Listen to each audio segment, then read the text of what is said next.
hermanos y hermanas que en esta mañana no están con nosotros, pero que les bendecimos desde aquí donde ellos se encuentren.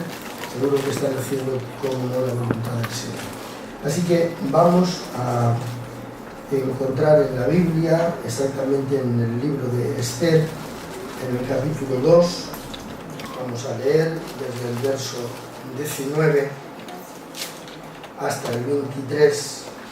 Vamos a leer estos versículos y esperamos que en ellos encontramos el fortalecimiento de nuestra fe más preciosa que el oro. Aleluya. Gloria al Señor. Libro de Esther, capítulo 2, los versículos del 19 hasta el 23. Dice así, hermanos, la palabra de Dios. Cuando las vírgenes eran reunidas la segunda vez, Mardoqueo estaba sentado a la puerta del rey, y Esther, según le había mandado Mardoqueo, no había declarado su nación ni su pueblo, porque Esther hacía lo que decía Mardoqueo, como cuando él la educaba. En aquellos días, estando Mardoqueo sentado a la puerta del rey, se enojaron Bigtan y Teres, dos eunucos del rey, de la guardia de la puerta, y procuraban poner mano en el rey Asuero. Cuando Mardoqueo entendió esto, lo denunció a la reina Esther. Y Esther lo dijo al rey en nombre de Mardoqueo.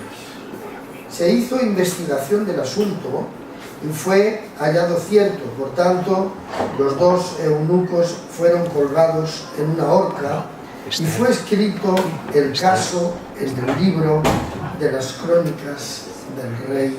Amén. Nos inclinamos un momentito para hacer una breve oración en el nombre del Señor. Queremos agradecerte, Santo Padre, la oportunidad que nos das de poder presentarnos delante de ti y poder oír tu palabra, porque realmente, Señor, tu palabra es la que nos llena, la que nos satisface, la que enriquece nuestra fe y la que de alguna manera nos va formando y preparando para tomar decisiones a lo largo de nuestra vida. Te damos gracias, Señor, por la oportunidad de leerla, de interpretarla y lo mejor de todo, Señor, de ponerla en práctica con tu ayuda. Porque si tú no nos ayudas, Señor, tu palabra por parte de nosotros no tenemos la fuerza ni la capacidad de hacerlo. Pero gracias por haber mandado tu Espíritu Santo a vivir en nuestros corazones. Ahora te rogamos, Santo Padre, que tu palabra pueda llegar a nuestros corazones y que sirva de bendición, Señor, para todos, en el nombre de Jesús de Nazaret. Amén. Todos nosotros, como lectores de la palabra de Dios, ¿verdad?, conocemos y hemos estudiado a lo largo de nuestra vida cristiana todo lo que es el contenido de este libro tan hermoso, ¿verdad?, donde se encuentran algunas verdades pues que enriquecen nuestra vida cristiana, como toda la palabra de Dios. En estos días, estudiando este libro, buscando en él un poco de pan, de alimento para nuestra vida, ¿verdad?, me llamó mucho la atención, después de recordar y de leer este libro durante mucho tiempo, me ha llamado mucho la atención de que es un libro que podíamos titularle Saber decidirnos en momentos muy determinados e incluso dolorosos de nuestra vida. Es un libro de decisiones. Es un libro donde los personajes, especialmente como Mardoqueo y su prima hermana, dice que era tío, pero era prima hermana de él, Esther, era más jovencita, y al morir su padre, él la adoptó como hija y la educó, la crió, en fin. Fue un buen padre y un buen maestro para Esther. Estos dos personajes son dos personajes de mucha paciencia. Yo creo que en los momentos cuando la gente tiene que tomar determinaciones que conciernen precisamente a nuestro bienestar, debemos de ser hombres y mujeres de mucha paciencia. La paciencia nos es precisa y necesaria, dice precisamente el libro de Hebreos, donde dice que después de haber hecho la voluntad de Dios, necesitamos la paciencia. No necesitamos paciencia para hacer la voluntad de Dios.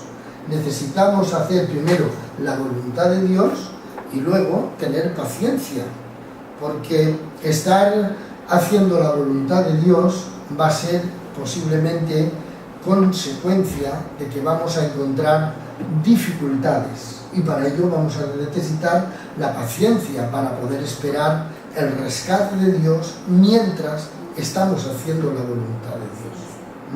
Esto es sabiduría de Dios, que nosotros la crea Dios por medio del conocimiento de la palabra. Entonces es un libro donde estos dos personajes van a tener que demostrar a lo largo de todo el conflicto en el que se van a ver envueltos, van a tener que mostrar mucha paciencia. Y me ha llamado mucho la atención, ¿verdad? Ya que somos una congregación, ¿verdad?, que nos gusta mucho bucear entre las interpretaciones distintas de los distintos traductores de la Biblia. Somos muy dados a eso y eso es muy bueno, eso es enriquecedor, ¿verdad? Esto está muy alto. Ya lo vi bajando. Me llama mucho la atención, si se dan ustedes cuenta, en el versículo 20 que hemos leído, del capítulo 2, aparece la palabra, en la última frase, desde la última coma, encontramos como cuando él le educaba. No es una palabra muy común en la Biblia, la palabra educación. O sea, no es una palabra que encontramos muy a menudo en lo que es todos los 66 libros que se componen la Biblia, ¿verdad? La palabra le educaba, ahí aparece la palabra educación. Me ha llamado la atención la palabra educación. ¿Por qué? Porque yo creo que el comportamiento que Dios tiene con nosotros, especialmente en el que nos somete a una serie de situaciones y circunstancias dolorosas, quiere decirse aquello que se dijo: toma tu cruz y sígueme, está relacionada precisamente con, yo la relaciono siempre que Dios está educándonos. Es decir, hay un comportamiento, especialmente el que más nos duele, cuando más paciencia hemos de tener, es que Dios está utilizando esos métodos para educarnos. Y yo, pensando en ello, decía, vamos a ver, ¿cuál es la parte más importante del ser humano que tiene que ser formada para tomar decisiones? Es la capacidad de saber tener muy bien educados las emociones y los sentimientos, porque son precisamente las dos partes del ser humano que siempre son las que nos dan buenas o malas pasadas, cuando no sabemos controlar, o no tenemos, más bien que controlar, cuando no tenemos realmente esa parte muy bien educada. Una persona puede tener una gran formación intelectual y emocionalmente y sentimentalmente ser precisamente un mal educado, porque no tiene nada que ver tener la mente llena de datos, la mente llena de intelectualidad, y sin embargo las emociones y los sentimientos los tienen muy mal educados. Entonces podemos ser hombres y mujeres que realmente hemos tenido la oportunidad, ya sea en el plan social como en el plan espiritual, de haber tenido muy buenos maestros, muy buenos padres, que se han esforzado por nosotros para que nosotros estudiemos, muy buenos libros que han llegado a nuestras manos, ¿verdad?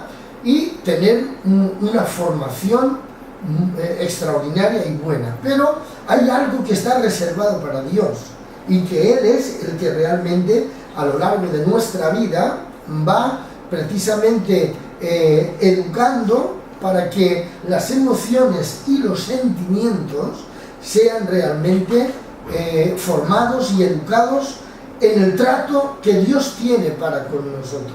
Entonces me ha llamado mucho la atención aquí cómo el traductor, nuestro traductor por excelencia, aunque no lo critican y lo murmuran tanto y nos dicen que es la peor de las traducciones, la de Casidoro de Reina y Cipriano de Valera, pero bueno, ahí nos hemos convertido la mayoría de todos los latinos, ¿no? Y otros muchísimos más. Dice como cuando él le educaba. Es la frase de la última coma del versículo 20 del capítulo 2 de Esther.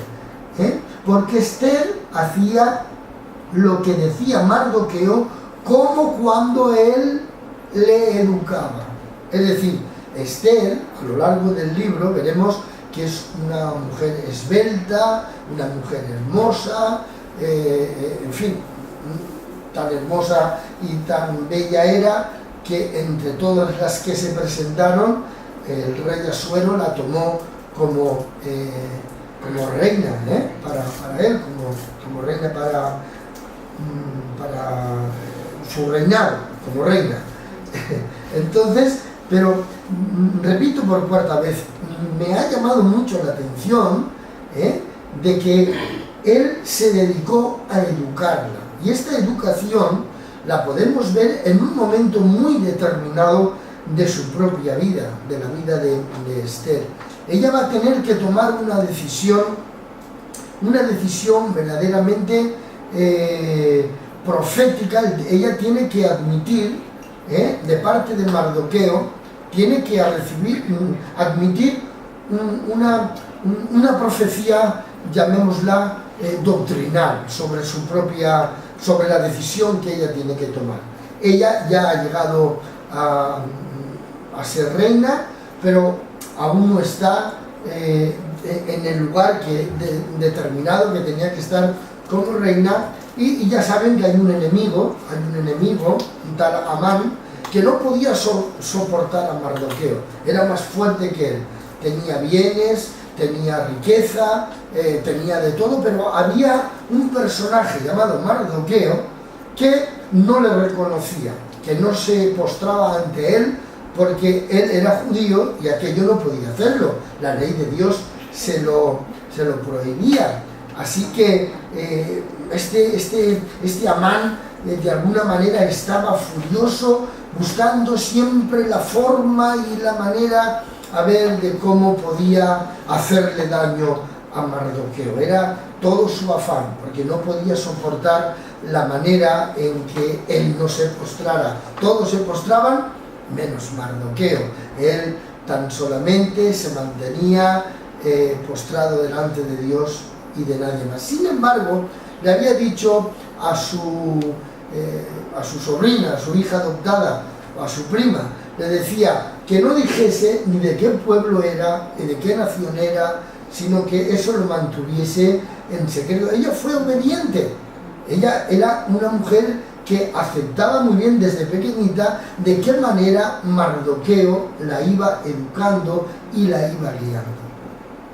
Llega un momento en toda la historia de este libro en el que parece que ha llegado a la mano de Mardoqueo la forma de hacer daño, y no solamente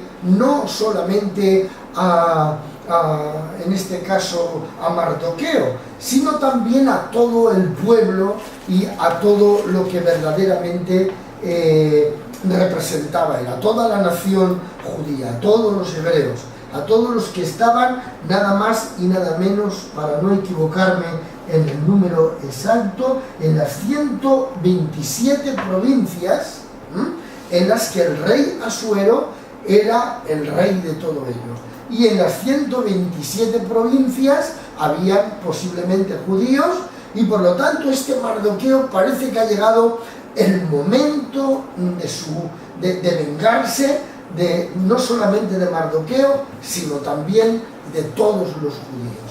Y así empieza a querer hacerlo y lo pone en práctica. Hace una especie de estrategia con el rey y a partir de ahí empieza a perseguir a los judíos y empieza a hacerle daño. Pero antes, en el ecuador de esta historia, hay un comportamiento extraordinario que ha tenido Mardoqueo. Mardoqueo ha tenido un comportamiento porque ha estado en el momento preciso, en el lugar preciso, ¿verdad? Porque cuando Dios está haciendo un programa de liberación para algo que nos va a sobrevenir, sin nosotros desearlo ni quererlo, pero bajo la soberanía de Dios, Dios va a darnos la oportunidad de poder hacer algo que va a valer la pena que se escriba y que va a valer la pena que esté en el libro de memoria. Dios es así. Hay obras que a lo mejor nosotros las hacemos para que sean recordadas y no son escritas en ninguna parte, porque no buscan realmente la gloria de Dios. Es posible que a veces cuando se da una ayuda, no sea para la gloria de Dios, eso está escrito. No deis limosna como lo hacen los menganos, no oréis como lo hacen los pelenteranos, no ayunéis como lo hacen los que se disfrazan. Quiere decirse, para mostrar que ayunan. Hay cosas que no son escritas porque no le dan la gloria a Dios. El comportamiento que da la gloria a Dios, la ofrenda que da la gloria a Dios, el ayuno que da la gloria a Dios, es aquel que mientras se efectúa está verdaderamente dándole la gloria a Dios. Pero cuando no le está dando la gloria a Dios, eso no viene a memoria. Las lágrimas que no se derraman realmente por llevar la cruz, esas no están en la redoma de Dios. Las que realmente se colocan en la redoma de Dios para memoria, son aquellas que realmente se han derramado para la gloria de Dios, para su honra y para ser realmente recordadas en el día preciso. Entonces Mardoqueo está en el sitio preciso en un momento determinado, y en ese sitio preciso determinado es que está escuchando a dos eunucos que eran guardias del templo, que estaban en la puerta. Les está oyendo que dentro de toda la preparación que tenían que tener unos eunucos, ya no tan solamente no poder ejecutar nada como hombres para cuidar de las mujeres, sino que también tenían que tener toda una serie de preparación, de conocimientos de ungüentos, de masajes, qué sé yo, la de cosas que tenía que tener un eunuco de preparación, Pero sin embargo habían tomado una clase de represalia. Ahí tomamos como ejemplo de que aunque uno tenga una gran preparación, también tiene que saber a veces soportar y aguantar las cosas que no entiende, los corajes, las malicias que a uno pueden llegarle. Es decir, que la preparación para ser un eunuco no le sirvió mucho para encorajarse, para odiar o para sentir un malestar contra el propio rey Asuero, para ir contra él. Así que determinaron matarle. Mardoqueo se encontraba en el lugar preciso, y en el lugar preciso solamente se encuentra quien Dios los coloca en ese momento. El eunuco, aquel eunuco en Hechos de los Apóstoles, que regresaba y que se marchaba para su tierra sin entender lo que leía. Dice la palabra de Dios que Dios tomó e hizo un transporte algo tremendo con el diácono Felipe y se lo llevó de una ciudad de Samaria allá a un desierto donde iba a pasar el eunuco, y estuvo en el lugar preciso para hablar la palabra en el momento preciso, descubrirle, interpretarle a este etíope lo que realmente necesitaba. Quiere decirse que Dios nos va a trasladar, nos va a llevar. Debemos de ser confiados en Dios, de que Dios va a mover nuestra vida siempre en beneficio de lo que nos va a venir realmente mañana, porque mañana nadie sabe lo que nos va a ocurrir y cómo vamos a tener que definir nuestra vida cristiana, ni cuánto peso más va a poder llegar sobre nuestra cruz, no lo sabemos, porque en la cruz se van cada día adheriendo de algún modo cosas, ¿verdad?, que producen peso. No siempre es un peso de gloria, aunque sufrir por Cristo es realmente sinónimo de ir sintiendo que Dios está vivo y que está de nuestra parte muchísimo más cada día en nuestra vida. Así que le dice a Esther, esos dos eunucos, Mengano y Belén del Ano, están haciendo una trama que quieren matar al rey Asuero, a ver cómo quieren hacerlo. Esther se lo dice al rey Asuero, Asuero manda a sus investigadores, lo investigan, ven que eso es cierto, y ahora aquella buena obra que ha hecho Mardoqueo la escribe en el libro de las memorias, de las crónicas de este rey, y ahí quedan reflejadas. Pero ahora, después de haber hecho ese bien, y aunque a él no le recompensaron por haber hecho absolutamente aquel bien, ni nada, él seguía sentado en la puerta, en la escalera, él seguía sentado ahí, aquello no le benefició en nada, y eso es a veces ese lapsus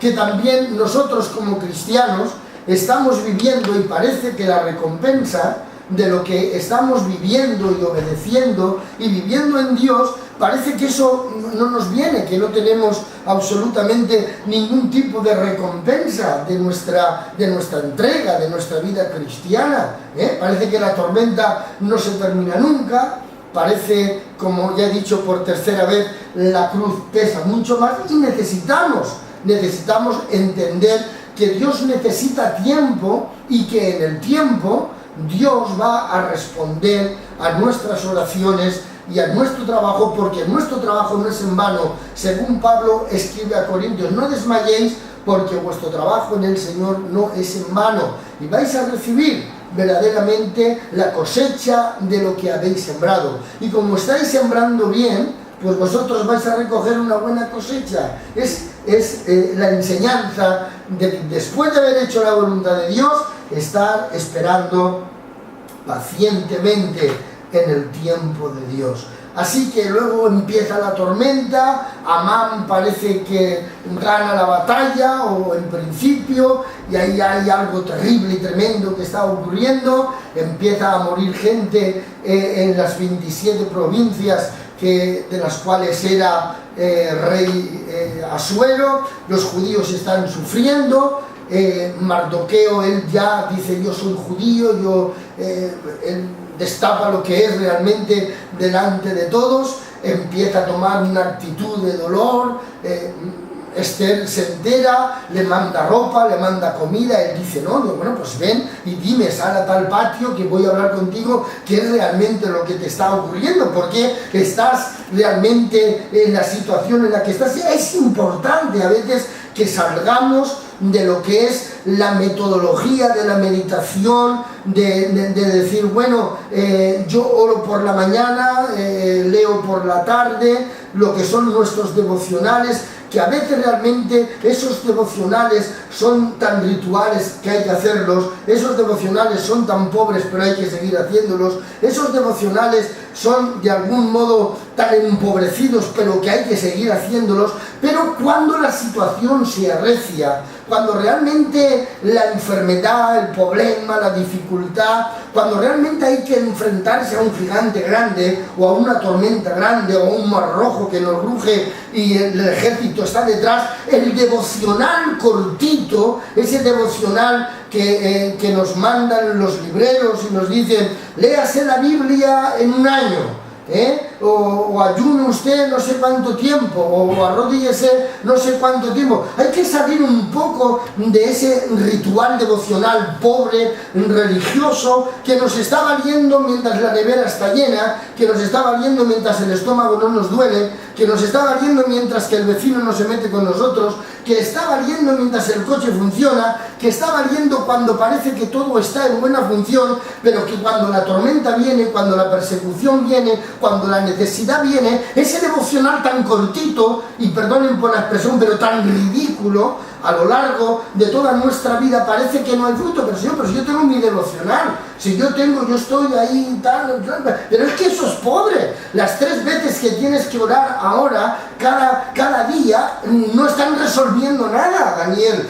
Ahora tienes que conocer lo que has soñado en Nabucodonosor, y tienes también que interpretar lo que has soñado. Así que ahora necesito que eleves de alguna forma, que te despojes un poco de todo, de lo que es en sí tu físico, y te salgas un poco más allá de lo que realmente quiero mantener comunión contigo, porque en el nivel que estás no puedo comunicarme contigo. Tienes que elevarte un poco más altito, que necesito hablar contigo, y en el modo en que estás no puedo absolutamente comunicarme realmente contigo. Entonces llegaba un momento en el que Mardoqueo ya no podía estar sentado con un ritual. Era el momento de rasgarse las vestiduras, era el momento de romper de algún modo con ese ritual, y aquello llamó la atención de Esther. Dijo: ven, ¿qué es lo que ocurre? Pues mira, ha pasado esto, y están matando a los judíos, y están cual.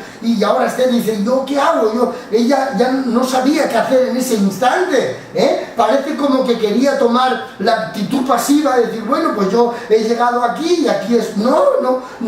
Y él le profetiza doctrinalmente. ¿Y por qué digo doctrinalmente? Precisamente porque el pueblo de Dios se tenía que formar sus emociones y sus sentimientos a lo largo, que ustedes lo han leído, se los han explicado muchísimas veces, a lo largo de toda la historia. El pueblo hebreo tendría que ser experimentado, hermanos, de una manera para enriquecer no solamente la interpretación de la Escritura, sino también la profundidad de lo que es la relación con Dios, ¿verdad? De ser un pueblo especial. ¿Por qué iba a ser un pueblo especial? Dice: ¿porque son más que los otros pueblos? No, porque iba a conocer a Dios en el medio de las pruebas, iba a conocer a Dios en el medio de las necesidades, iba a conocer a Dios, hermanos, en momentos muy determinados que los otros pueblos no han podido ser tratados realmente con este trato tan especial que Dios ha tenido con el pueblo de Dios, con el pueblo hebreo, ¿verdad?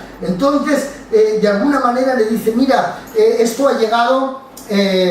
tarde o temprano vas a ver, aún no estás sentada en el trono, tarde o temprano tú eres judía, ya sabes cómo se las gasta el rey Asuero, permítame parafrasearlo, ya saben cómo se las gasta. Aquí hay una ley por Medo y de Persa, aquí han puesto la ley, esto lleva el sello, y también van a remeter contra ti, más pronto o más tarde, porque tú también eres hebrea, tú eres judía, contra ti también va a venir este decreto, porque es un decreto que está ahí escrito y no se puede absolutamente revocar si no lo revoca él mismo. Dice: pero es que yo no puedo entrar donde está el rey, porque se tiene que entrar en un momento determinado cuando él llama, entonces me juego la vida, no puedo entrar. Pero bueno, y aquí es donde quiero terminar en esta mañana, hermanos, que dice que Esther hacía todo lo que Mardoqueo, todo lo que Mardoqueo le había dicho, como cuando él realmente la educaba. La educación que realmente recibió Esther a lo largo de toda su juventud la llevó realmente a ser proclamada como reina. Posiblemente tendría que valorar si todos los consejos que me ha dado, si todo lo que realmente me ha enseñado, si todo lo que ha puesto como valores en mi propia vida me han traído realmente hasta ser reina, yo ahora voy a seguir obedeciendo lo que él me ha enseñado durante toda mi vida, porque jamás fue un mal maestro, jamás fue alguien que me mal aconsejó, jamás fue alguien que me metió en problemas con la educación que me dio. Por lo tanto, voy a seguir confiando en lo que él me ha enseñado, para que yo pueda, para que lo que él dice que realmente pueda ocurrir, amén, va a ocurrir. Así que yo voy a jugarme la vida, porque, hermanos, lo más grande de un hombre y de una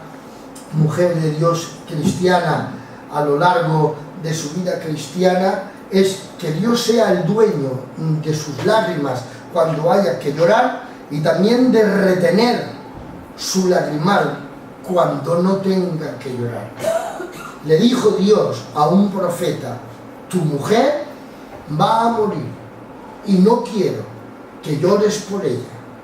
Fue Oseas, que después de haber tomado a una mujer que era ramera para dar un mensaje al pueblo, dar cuenta el gran precio que tuvo que pagar Oseas, o sea, que no tuvo que ir a ningún estudio bíblico, ni tuvo que casarse con una ramera para dar un mensaje. Te casas con la ramera, tienes hijos con ella y luego te doy el mensaje que tienes que dar. Pero luego ya la amó, luego ya la quería, luego ya quería estar con ella, porque ya tuvo hijos con ella y luego cuando ya está viviendo con ella y tiene sus hijos y tiene su familia, dice: ahora tu mujer se va a morir y no quiero que llores. A eso se le llama que Dios es el dueño de nuestras lágrimas, es el dueño de nuestras quejas, es el dueño absolutamente de nuestras heridas, es el dueño de nuestros dolores, es el dueño absoluto de todo lo que nos está costando por mantenernos en Cristo Jesús, Señor nuestro. Y para terminar, decirles: puestos los ojos en Jesús, el autor y el consumador de nuestra fe, el que anda educándonos cada día. Amén. Según las situaciones y las circunstancias, si te pesa la cruz, coge fuerzas, fortalécete en el Señor y en el poder de su fuerza, pero sigue arrastrando la cruz hasta el día en que eso sea aplaudido por Dios y recompensado, y nos veamos sentados en la mesa del Señor comiendo pan y bebiendo vino. Que Dios nos bendiga en el nombre del Señor.